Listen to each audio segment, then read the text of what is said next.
자, 2021년 시행되었던 즉 32회 공인중개사 법령 실무 기출문제 21번부터 40번까지 해설 이어서 보겠습니다.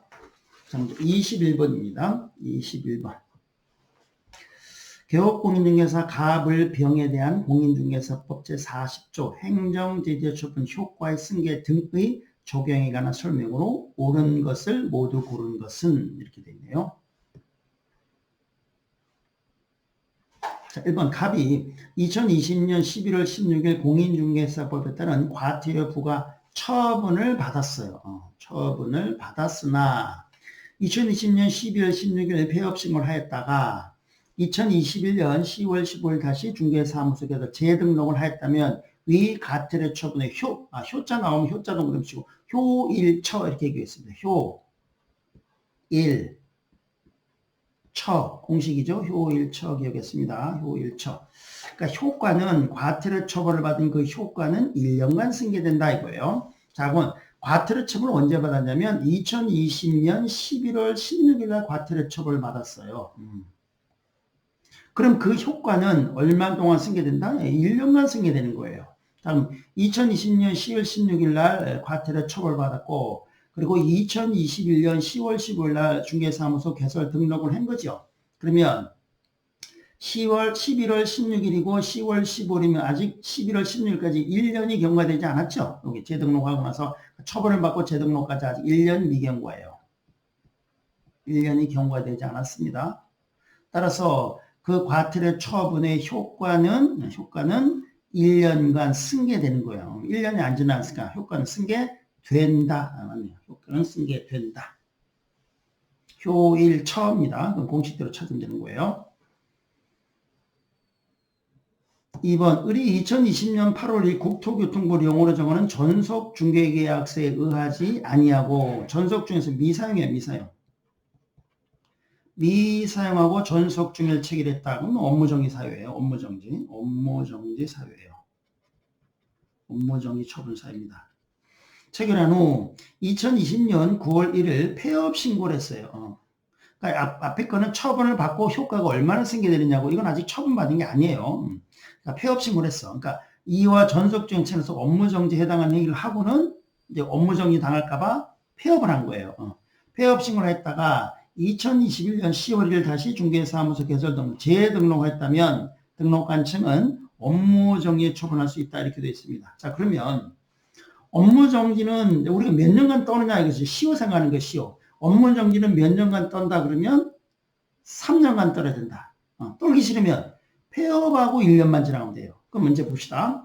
자, 그러면 폐업을 언제 했냐면 2020년 9월 1일 날 폐업 신고했어요. 폐업 신고하고 재등록까지, 그러니까 폐업 기간이 그럼 얼마냐면 2020년 9월 1일부터 2021년 10월 1일이니까 9월이니까 10월이니까 1년이 경과됐죠? 1년 경과됐네. 폐업 기간이 1년 경과된 거예요.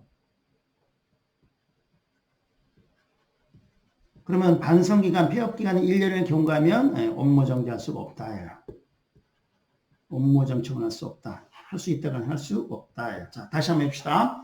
업무정지는 몇 년간 떨어야 된다? 그럼 3년간 떨어야 된다. 떨기 싫으면 폐업하고 몇 년? 1년. 폐업하고 1년이 경과되면 업무정지 안 나가는 건데 1년이 경과됐죠, 지금. 9월 1일부터 폐업하고 나서 재등록이 10월 1일이니까 1년이 경과됐기 때문에 업무정지 할 수 없다예요. 할 수 없다. 그럼 기출문제를 조금 날짜만 좀 바꿔서 그대로 낸 거예요. 병이 2018년 8월 5일 다른 사람에게 자기 상호를 사용하여 중개 업무를 하게 했다. 자기의 상호를 사용하여 중개 업무를 하게 하는 거예요. 등록증 양도예요. 등록증 양도 행위는 행위니까 필요적 등록치는 필등치 사유예요. 필등치 사유. 필등치에 해당하는 행위를 한 거예요. 한 후 2018년 9월 5일 폐업 신고했어요. 등록 취소 당할까봐 폐업한 거예요. 미리 도망을 낸 거예요. 폐업 신고를 했다가 2021년 10월 5일 다시 중개사무소 개설 재등록을 했다면 등록관청은 개설 등록을 취소해야 한다. 자, 봅시다.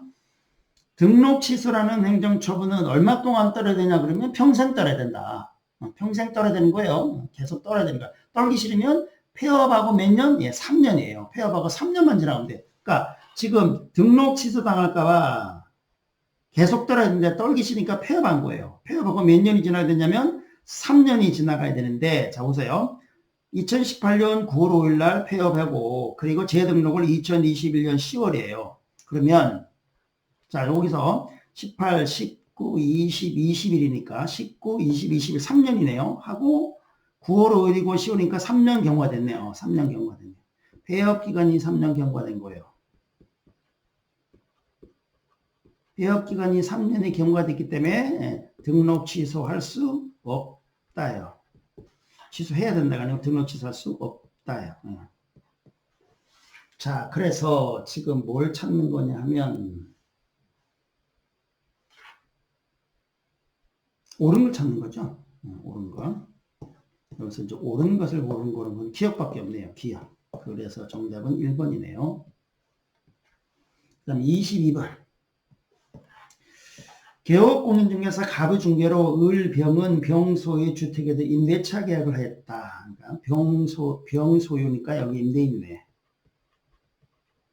을과 을이 임차인이네. 갑은 중개업자고요. 개공이에요.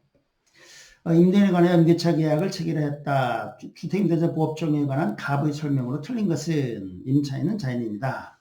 자, 을과 병이 임대차 기간을 2년 미만으로 정한다면 을은 그 임대차 기간 유예함을 주장할 수 없다. 아니죠. 을은 임차인이죠. 임차인을 주장할 수 있다. 기출문제, 뭐 여러 번 나왔던 기출문제예요. 계약이 묵시적으로 갱신되면 임대차 존속 기간을 2년으로 본다. 기출문제 나왔던 거고요. 틀린 거니까 정답 1번이네요. 3번. 계약이 묵시적으로 갱신된 을은 임차인은 언제든지 병에게 임대인에게 계약 해지를 통지할 수 있고 병이 그 통지를 받은 날로부터 3개월이 지나면 해지 효력이 발생한다. 뭐 기출문제 갈라놓기 해서 그대로 기출문제 나왔던 거고요. 을이 병에게 계약갱신 요건 행사, 이제 새롭게 이제 조문에 추가해서 들어온 거죠. 계약갱신 요건 행사에서 계약이 갱신되면 갱신 임대차 존속기간은 2년으로 본다라고 되어 있고요. 을이 병에게 계약갱신 요건 행사에서 계약이 갱신된 경우 임차인은 언제든지 병에게 임대인에게 계약 해지를 통지할 수 있도록 되어 있습니다. 그래서 틀린 것은 기출문제, 과거 기출문제 그대로 쉽게 아주 내줬습니다. 자, 그럼 23번 자격 취소 사유. 공인중개사 법령상 공인중개 자격 취소 사유에 해당하는 것을 모두 고른 것은 부정한 방법으로 공인중개 자격을 취득하면 자격 취소입니다. 자격 취소. 다른 사람에게 자기 공인중 자격증을 대여, 양도대여네요. 자격증을 양도대여하면 자격 취소. 공인중개사법에 따라 공인중개사 자격정지 처벌받고 자격정지 기간 중에 중개 업무를 행하면 자격정지보다 더 싼 처벌을 해야 되겠죠? 자격 취소입니다. 뭐 다 기출문제 나왔던 것들 쭉 모아놓은 거네요. 해서 자격 취소에 해당하는 것은 기역, 니은, 디귿. 5번이네요.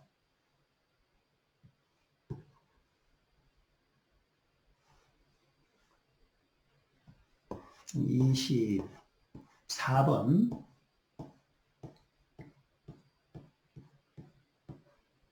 공인중개사법 내용으로 가론에 들어갈 sul자를 바르게 내란 것은 등록관청은 개업공인중개사가 최근 몇 년 이내에 이 법에 의해서 몇 회 이상의 업무정지 처분을 받고 다시 업무정지 처분에 해당하는 행위란 경우는 중개사무소에서 등록을 취소하여야 한다. 필등치예요. 필등치.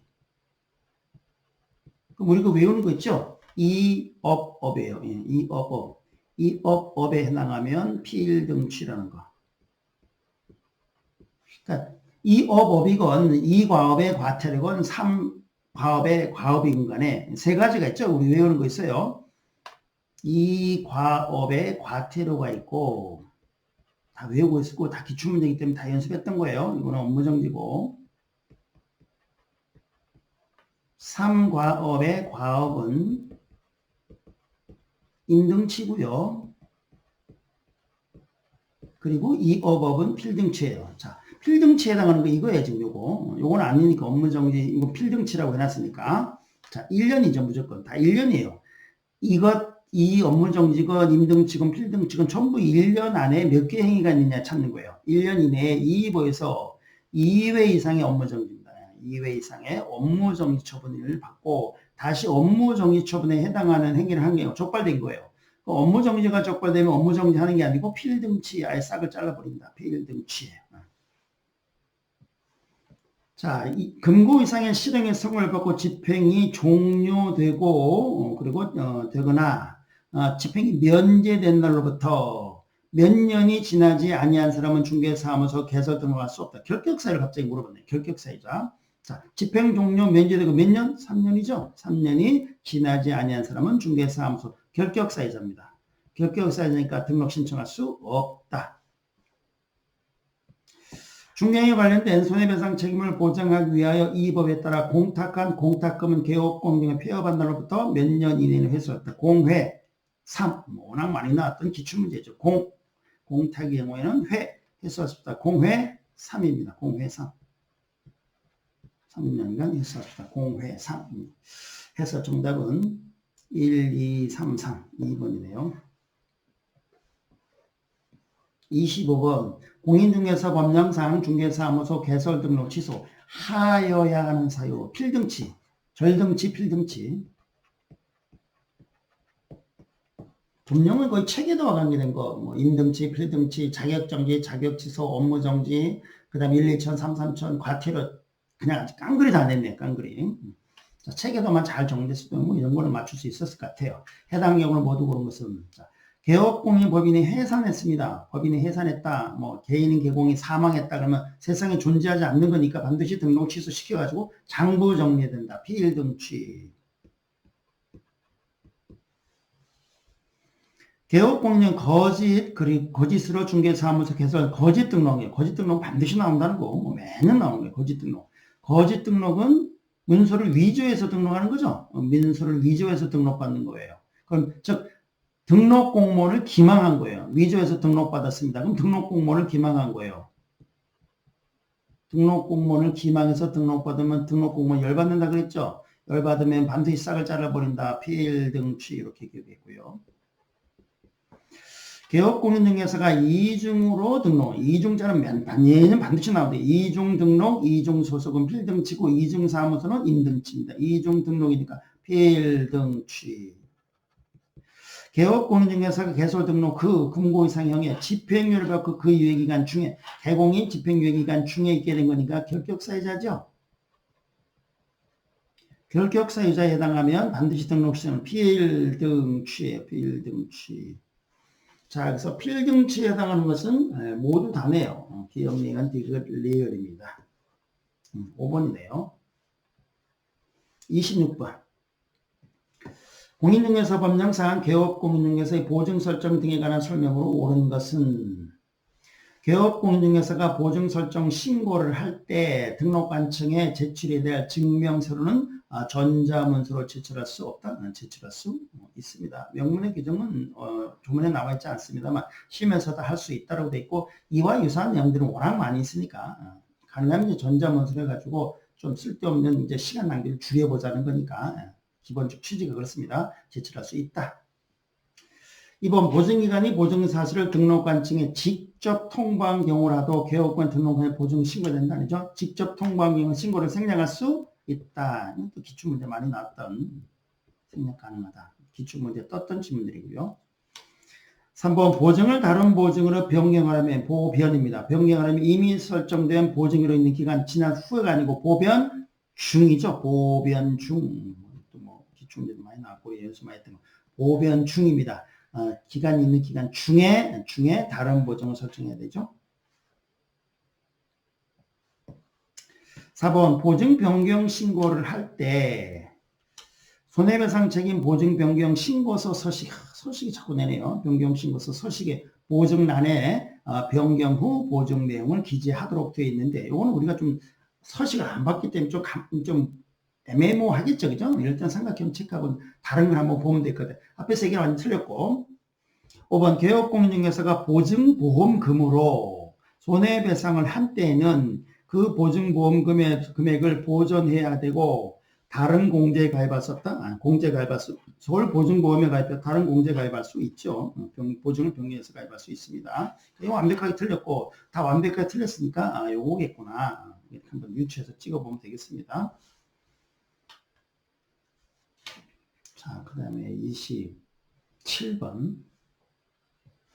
공인중개사법령상 공인중개협회에 관한 설명으로 틀린 것은 협회는 시도지사로부터 위탁을 받아서 실무교육에 관한 업무를 할 수 있다. 예, 그렇죠. 실무교육 업무는 공준협 학교에다가 공준협 학교에 교육 업무를 위탁할 수 있습니다.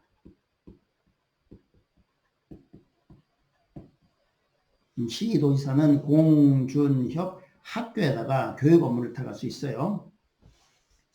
협회는 공제사업을 하는 경우 책임준비금을 다른 용도로 전용하려면 사용하려면 국토교통부장에서 승인을 해야 됩니다. 협회라는 단어가 무조건 국장 500과 씁니다. 국장 기억하십니다. 국장의 승인 맞습니다. 협회는 공인중개사법에 따른 협회의 설립 목적을 달성하기 위한 경우에도 부동산 정보 제공에 관한 업무를 수행할 수 없다. 그렇죠? 정보 제공하는 업무를 수행할 수 있죠. 정보 제공하는 업무를 수행할 수 있습니다. 정보만 운영하잖아요. 3번이고 4번 협회에 관하여 공인중개사법에 규정된 것 외에는 민법 중에서 사단법이나 사람의 집단, 사단법에 관한 규정은 중요하고 기출문제 내용이고요. 협회는 공제사업을 다른 회계와 구분해서 별도 회계로 구분 관리해야 된다고 기출문제 많이 나왔던 조문 내용입니다. 28번 공인중개사 법령상 포상금을 지급받을 수 있는 신고 또는 고발의 대상이 아닌 것은 자, 공인중개사법상의 포상금 그리고 부동산거래 신고에서 포상금 반드시 나옵니다 해서 준비 다 했던 거죠. 다시 한번 외워볼까요? 공인중개사 법령상 포상금은 허무한 양의 단식을 방해하고 개공 아닌 자의 광고를 신고한 자에게 지급한다 이렇게 됐어요. 허무한 양의 단식을 방해하고 개공 아닌 자의 광고를 신고한 자에게 지급한다. 자, 중개사무소 개설 등록하지 않고 중개업자 무등록 중개업 이번에 무등록 중개업자 무등록 중개업자 부정한 방법으로 개설 등록한 겁니다. 허위, 거짓 그 밖에 부정한 방법으로 등록을 받은 경우입니다. 뭐 허무한 양, 거무한 양이에요. 허무한 양. 3번 공인중개 자격증을 드러낸 양도 양수입니다. 양도 양수한 자 포상금 대상이고요. 개업 공인중개사로부터 부당한 이익을 얻을 목적으로 거짓으로 거래가 완료된 것처럼 꾸미는 등 중개 대상물 시세에 부당한 영향을 주려고 하는 행위를 한 자, 시세 조작에 의한 거래 질서 교란 행위예요. 거래 질서 교란 행위입니다.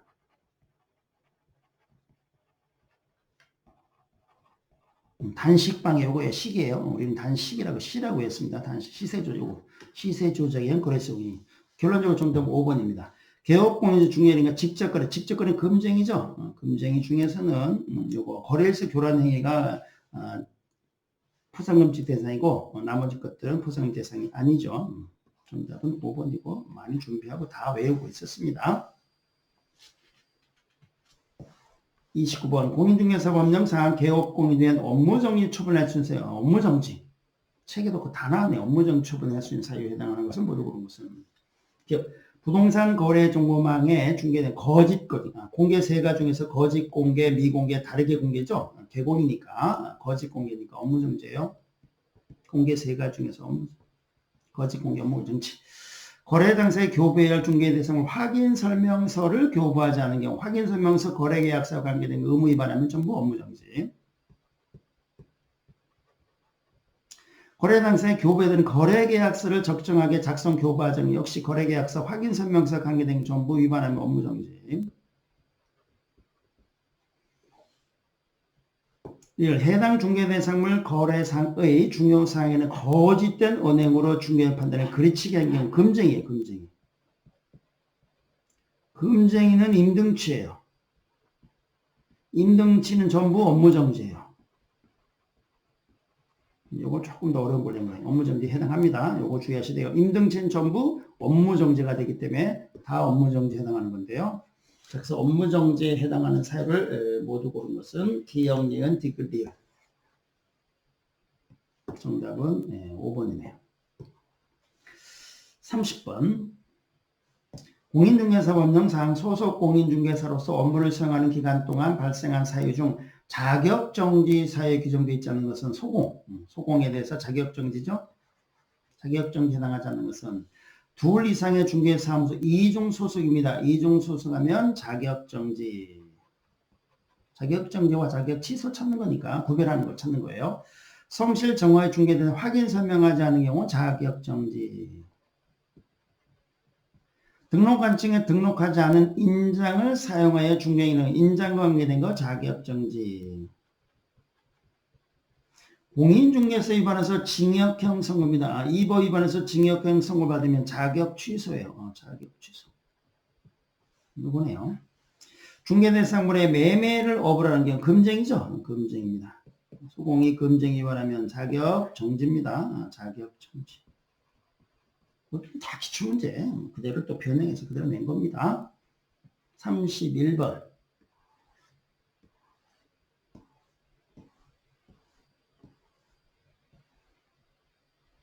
공인중개사법령상 개업공인 중개인 중 과태료부과 대상이 아닌 것. 과태료부가 대상이 아닌 것. 중개대상물 거래상의 중개사의 거짓된 언행으로 중개인 판단을 그르치면 금쟁이네. 금쟁이. 자, 금쟁이 뭐일까요? 단식 방해로 미, 직, 상, 투, 승에 걸렸으나 거, 초, 매, 알을 먹고 관심이 났다. 요거는 3, 3천짜리 행정형벌이고요. 요거는 1, 2천짜리 행정형벌이에요. 자, 거짓 떠내니까 요거예요. 거짓 떠내는 요거 판단을 그르치게 하면 금쟁이 돼서 1, 2천만짜리 행정형벌이에요. 과태료가 아니에요. 금쟁이만 외운 분들이 다 금방 맞출 수 있었겠네요. 그죠? 뭐 연습만 한 거고요. 휴업 신고했더라. 휴업한 중개업을 재개하면서 등록한 자에 신고하지 않는 게 휴폐업 신고 의무 위반하면 휴폐.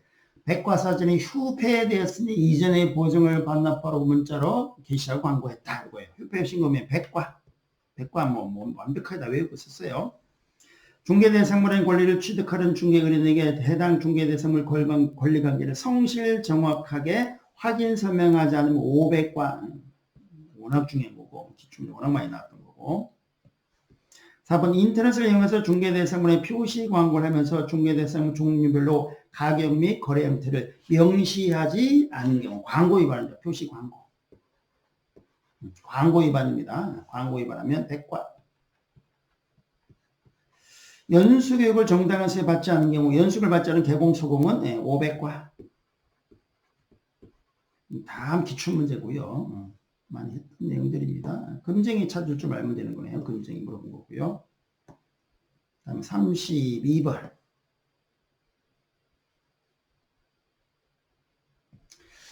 부동산 거래 신고 등이라는 법령상의 신고 포상금 지급에 해당하는 위반 행위를 모두 고른 것은 자, 공인중개사의 포상금도 반드시 나오고 부동산 거래 신고 포상금도 반드시 나온다고 다 외우고 있었습니다.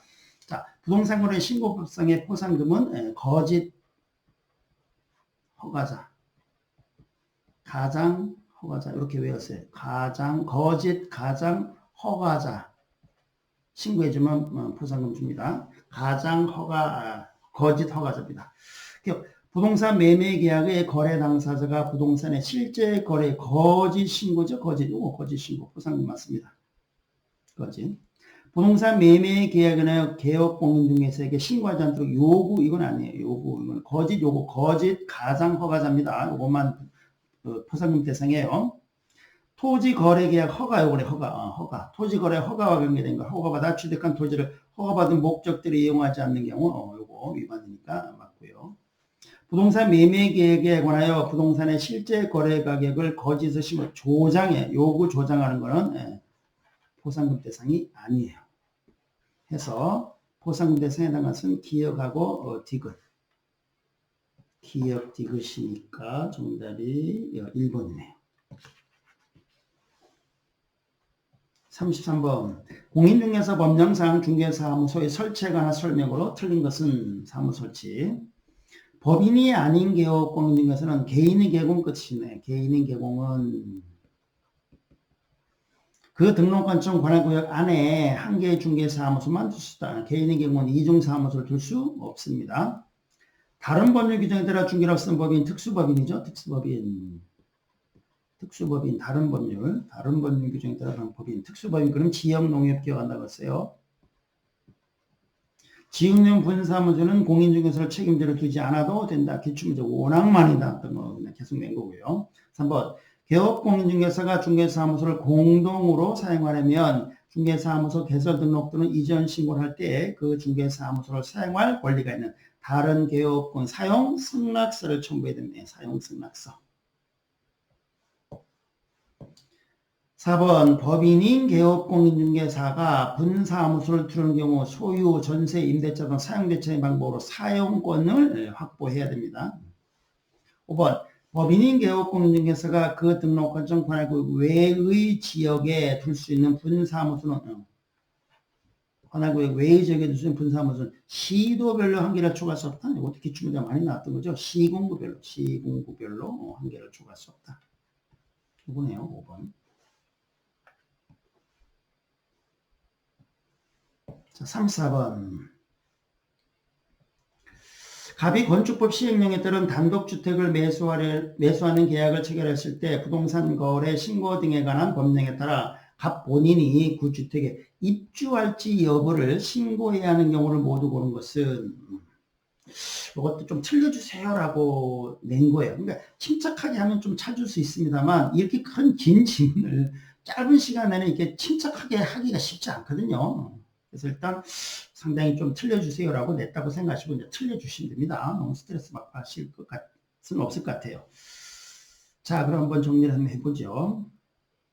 자, 그리고 갑을 병은 자연인이고 정은 지방공개업소상의 지방공단인 이렇게 돼 있어요.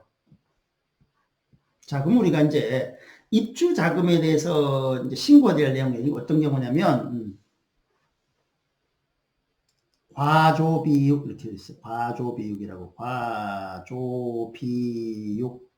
과조비육은 입주자금을 신고해야 된다. 이렇게 외웠어요. 입주계획, 자금 조달 계획을 신고해야 된다. 그리고 이제 투기과열지구의 경우에는 자금 조달 계획, 증명서류 이런 것들을 이제 제출해야 된다. 이렇게 외웠습니다. 다만 입주 자금을 신고해야 되는데 국가 등은 제외라고. 국가 등은 제외다. 이 조문까지 물어봤어요. 아주 자세한 내용까지 물어봤는데요. 자, 갑이 주택분사 투기과열지구 요거에 투기과열지구에 소재하는 을 소유의 주택을 실적의 3억으로 매수한 경우는 투기과열지구 경우는 금액과 관계없이 입주자금에 대해서 신고해야 돼요. 해야 돼. 갑이 주택 투기과열지구 또는 조정대상지역 외의 지역입니다. 과열지구 조정대상 외의니까 비규제 지역입니다. 비규제 지역.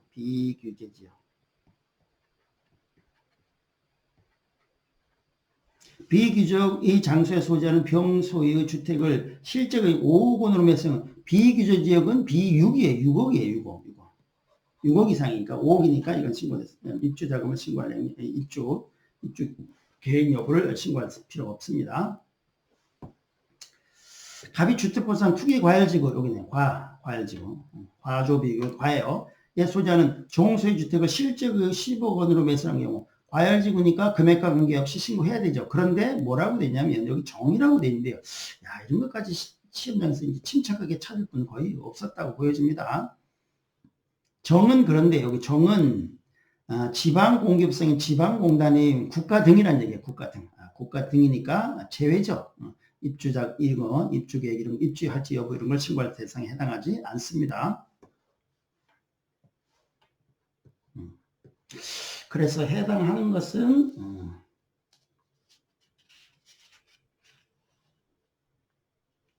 여기가 몇 번이죠? 34번. 34번에는 하나밖에 없죠. 기억 하나. 1번. 조금 틀려달라고 외우긴 했습니다만 이렇게 침착하게 찾기가 쉽지가 않았을 거라고 보여져요. 그 짧은 시간 안에. 자, 35번. 개업공 중에서 갑이 A도 B, C 소재의 X주택에 관하여 을과 병 간의 임대차 계약 체결을 중개하면서 임대차 계약, 주택임대차 부동산 거래 신고하는 법령들은 주택임대차 계약 신고, 주택임대차 계약 신고. 시험장에 가기 전에 꼭 체크하고 해야 될 사항이 이제 제가 다 체크드리고 많이 했던 거겠죠. 관해 설명한 내용은 일부이다. 가론에 들어갈 숫자를 바르게 나열한 것은 결국 X주택은 주택임대차보호법 적용 대상이며 일과병은 자연인입니다. 라고 되어 있어요. 자, 금액 꼭 보고 가야 된다고 했던 거네요. 보증금이 6천만 원이죠. 6천만 원을 초과하거나 월차임이 30만 원을 초과하는 주택임대를 신규로 체결한 당사자는 그 보증금 또는 차임 등을 계약체로부터 30일 이내 신고한 층에 공동으로 신고해야 된다. 그래서 633이니까 정답은 633. 요거네요. 3번이네, 3번.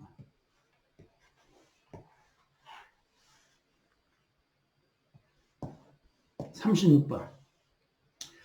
공인중개사 법령상 벌칙 부과 대상 행위 중 피해자의 명시한 의사에 반해서 벌하지 않는 것은 아주 오래전에 나오다가 좀 푹 쉬었다가 가끔 한번 나왔어요. 피해자의 명시적 의사에 반해서 벌하지 않는 것. 반의사 불벌죄 찾는 거죠. 반의사 불벌죄. 자, 반의사 불벌죄는 비밀 관계된 거. 비밀, 요거는 비밀. 개업고 이제 그 업무상 알게 된 비밀 누설한 경우에 반의사 불벌죄 요거죠. 자, 그 다음 37번.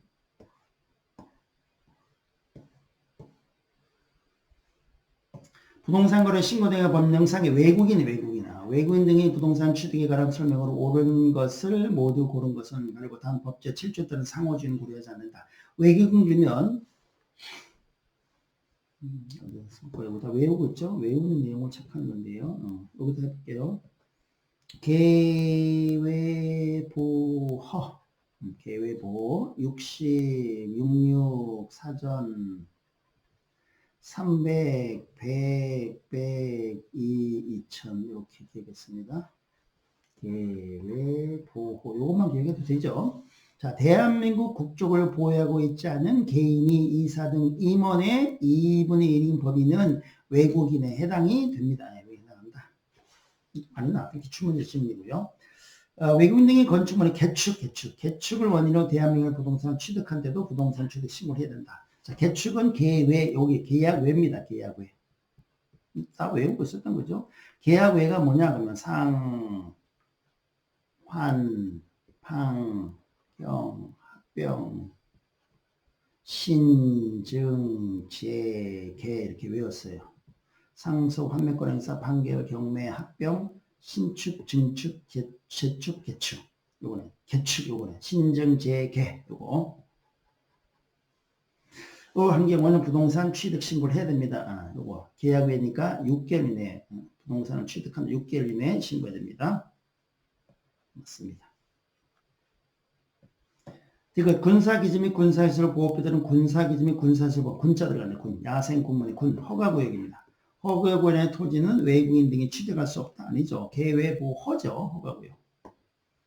허가구역 야생군문이에요. 야생군문 허가구역은 야생군문. 이거네요. 허가구역의 경우에는 외국인은 취득할 수 있죠. 사전에 허가를 받고 취득할 수 있습니다. 허가 받고 취득할 수 있다.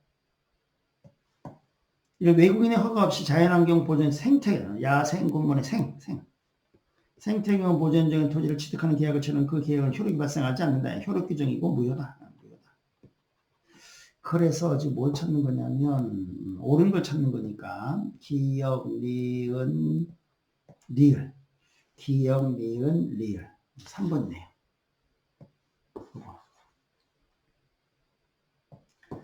39번 부동산 거래 신고 등에 관한 법령상 토지거래계약 허가를 받아 취득한 토지를 허가받은 목적대로 이용하지 않은 경우 목적대로 이용해야 되는데 목적대로 이용하지 않은 경우 시장군수구청 취할 수 있는 조치가 아닌 것은 자, 이행 목적대로 이용하지 않은 경우는 과태료를 부과할 수 있다. 과태료 부과 사항은 없어요. 이행명령을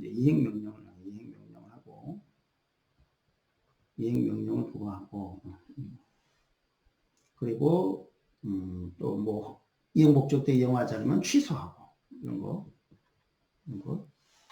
또 이용 목적대로 이용하지 않으면 선매 대상이 되고 선매 대상이 되는 거고 이런 내용이 쭉 이제 있는데요. 자, 과태료를 부과하는 규정은 없어요. 과태료 다 기억하고 있잖아요. 없는데 정답은 1번이고. 토지거래계약, 그러니까 이행 허가받은 목적대로 이용하자면 토지거래계약을 허가를 취소할 수 있도록 되어 있습니다. 그리고 3개월 이내의 기간을 정해서 토지 이용업을 이행하도록 이행명령을 할 수 있습니다. 이행명령을 할 수 있습니다. 4번 해당 토지에 관한 토지거래계약 허가 신청이 있을 때 국가지방자치단체 한국토지주택공사가 그 토지 매수를 원하면 이들 중에서 매수를 결정해서 협의 매수하게 할 수 있다. 선매제도가 있죠. 선매제도. 선매제도 있습니다.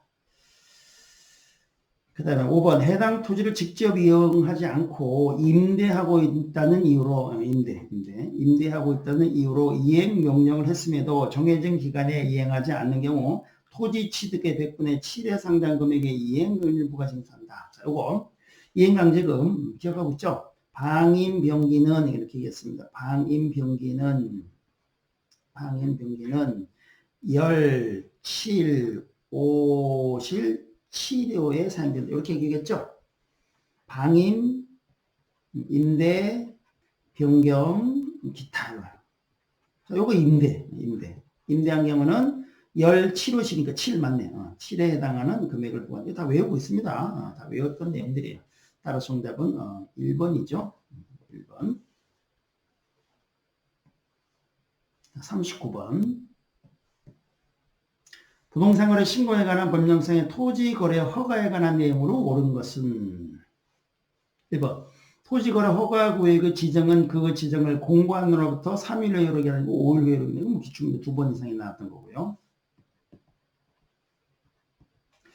토지거래 허가의 지정 당시 국토교통부 장관 또는 시도의사가 따로 정하여 공고하지 않은 경우 국토계획 및 이용하는 범위에 따른 도시지역 중에서 주상공록 녹지 지역 안의 경우에 180제곱미터 면적의 토지 거래에게서는 허가를 받을 필요가 없다는 거죠. 녹백이죠. 녹백 그렇게 외웠어요. 주 18 외우면서 녹백 100을 초과, 그러니까 180이니까 100을 초과했죠. 토지 허가를 받아야 됩니다. 요거는 이제 그 면적이 개정된다고 입법이 예고돼 있고 해서 이제 시험 치기 질 때쯤 돼서는 통과할까 했는데 통과가 아직 안 됐어요. 그래서 옛날식으로 문제는데 좀 좋은 방법은 아닌 것 같아요. 이미 입법 예고돼 있기 때문에 이런 걸 묻는 거라서 좀 과거 내용이기 때문에 좀 좋은 질문은 아닙니다. 어쨌든 아직 뭐 시험 시행일을 기점으로 해서는 통과되지 않은 거니까 뭐 옛날 문제는 낸 거를 뭐 확인하시고 내겠죠. 자, 옛날식으로 문제를 풀면 되고요. 3번 토지거래 계약을 허가받은 자는 대통령령으로 정한 사유가 있는 경우 외에는 토지 취득으로부터 10년간 그 토지를 허가받은 목적대로 이른다. 아니죠. 5년 범위 내에서 5년 이내에서. 그래서 2년짜리도 있고 뭐 4년짜리 있고 5년짜리 있고 그렇죠. 4번 허가받은 목적대로 토지를 이용하지 않았음을 이유로 이행강제금 부과처벌을 받은 자가 시장, 군수, 구청장에 이의 제기를 하려면 그 처벌을 받은 후부터 60일 내죠? 아니죠. 30일. 30일 이내에 해야 됩니다. 5번 토지거래 허가 신청에 대해서 불허가 처벌을 받은 사람은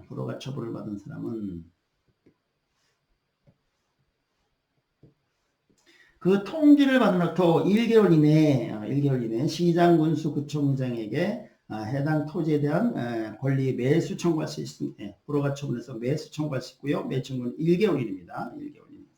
요거네요. 체계적으로 기억이 나기는 쉽지 않았을 것 같습니다만 자, 뭐 그래도 뭐 이 정도 틀려줘도 한 80점 정도 이상 받는 데는 문제가 없을 것 같으니까. 자, 됐고요. 그 다음에 40번.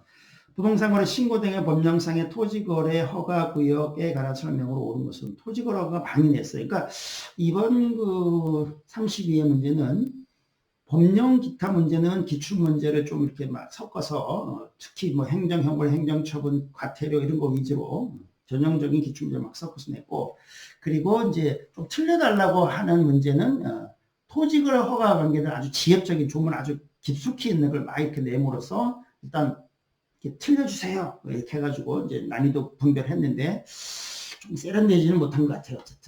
어쨌든 뭐 그런 식으로 해서 좀 많이 좀 너무 많이 잘 받으면 또 응시생도 많은데 너무 많이 고득점하면 안 되니까 좀 변별력을 기르기 위해서 좀 이상한 곳에 많이 공부하지 않고 이상한 정문을 좀 이렇게 냈다 이렇게 이제 생각하시면 되겠습니다. 40번 부동산거래 신고등의 법령상의 토지거래 허가구역에 관한 설명으로 옳은 것은 조금 좀 어려운 지문에 해당하고 우리가 많이 보지 않았던 지문을 일부 낸 거. 이건 틀려주세요라고 낸 거라고 보시면 돼요. 틀려주세요라고 했으니까 틀려주시면 될 것 같아요. 이거 자꾸 맞추겠다고 하면 시간을 막 흘려가고 공법 시간에 또 시간을 뭐 많이 뺏길 수 있으니까 어느 정도 정리하고 빨리 이제 넘어가셔야 될 거 앞으로도.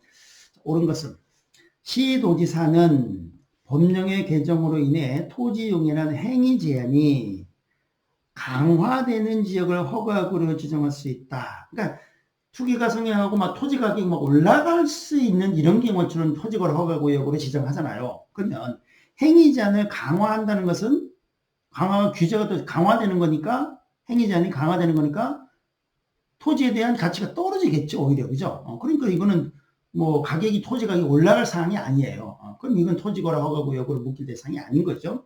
강화가 아니고 완화한다든지 이렇게. 해제하는 거죠.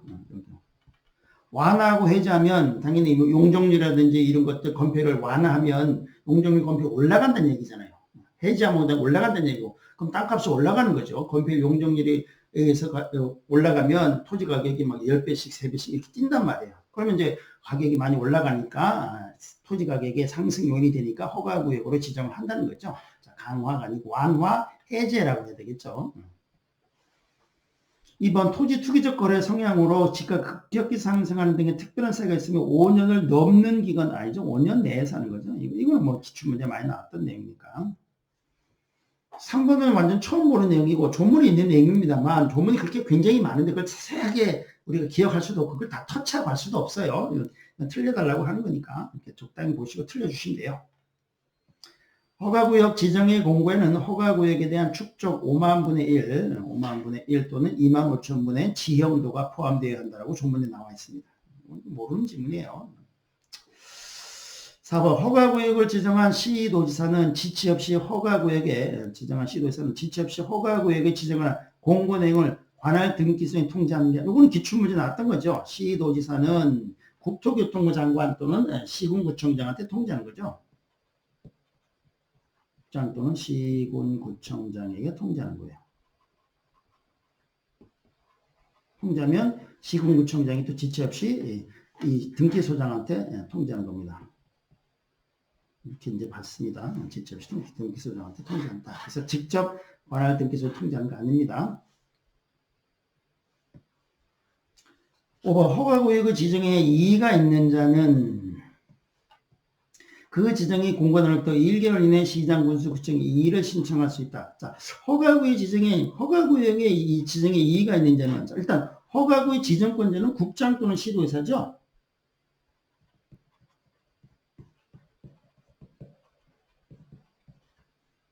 그러니까 시장 군수구청에 이의 신청하는 게 아니죠. 국장 또는 시도의사가 하는 거니까 이것도 잘못됐고 그리고 국장 또는 시도의사한테 지정에 대한 이의 제기한다는 그런 규정은 없어요. 기본적으로. 국장 또는 시도의사에게 이제 이렇게 지정을 하면 해제 축소 신청을 할 수 있죠. 시도의사 또는 시장 군수구청장이 해제라든지 또는 축소 신청 같은 걸 할 수 있어도 이의 제기한다 이런 규정은 없어요. 그리고 이의 제기는 시군구청장이 하는 게 아니고 지정권자니까 뭐 국장이라든지 시도의사한테 해야 된다 이렇게 하니까 논리적으로 좀 구조가 맞지 않습니다. 그래서 이것도 조금 아닌 것 같고, 이거는 뭐 조문에 나왔던 기출문제 내용이고, 요것도 이제 기출문제 많이 나왔던 거고, 요거는 처음 나오는 지문입니다만, 이제 이 토지거래 허가를 왜 이제 지정하느냐, 의미를 이해해 보면 좀 될 것 같고요. 그렇다 보니까 잘 모르는 지문입니다만, 3번이 정답이 될 것 같습니다.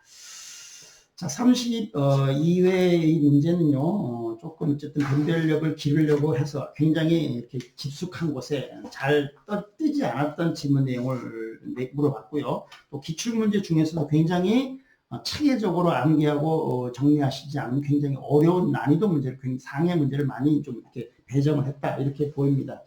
자, 그래서 일단, 최근 한 10몇 년 동안 가장 어려운 그런 공룡에서 법령 실무 문제였던 것 같아요. 그래서 꽤 잘하시는 분이 한 85점, 만점이 한 87.5 요 정도라고 예상이 돼요. 그러니까 뭐 예년보다 한 4-5개 정도가 어려웠다고 판단이 돼요. 그렇지만 한 70에서 85점 정도 사이에는 들어가 있을 수 있으니까 적어도 15점 내지는 좀 잘하신 분은 25점 정도를 갖다가 다른 과목에도 나눠줄 수가 있었는데 그나마 공법이 조금 좀 그래도 좀 예년보다는 조금 괜찮아서 좀 이렇게 거기서 좀 점수를 받고 또 공시법이 조금 어려웠습니다만 이렇게 해서 이렇게 조정을 하면 좀 뭐 합격은 조금 넘지 않을까 뭐 이렇게 판단되는 그런 질문이었다고 생각됩니다. 앞으로도 이런 추세는 계속 나올 것 같아요. 이런 추세로 나올 것 같으니까 조금 질문도 길게 하니까 빨리빨리 질문을 읽어서 빨리 판단하고 할 수 있는 그런 역량을 좀 미리 좀 키워 두셔야 될 것 같습니다. 자, 여기까지 하고요. 해설 강의 마치도록 하겠습니다.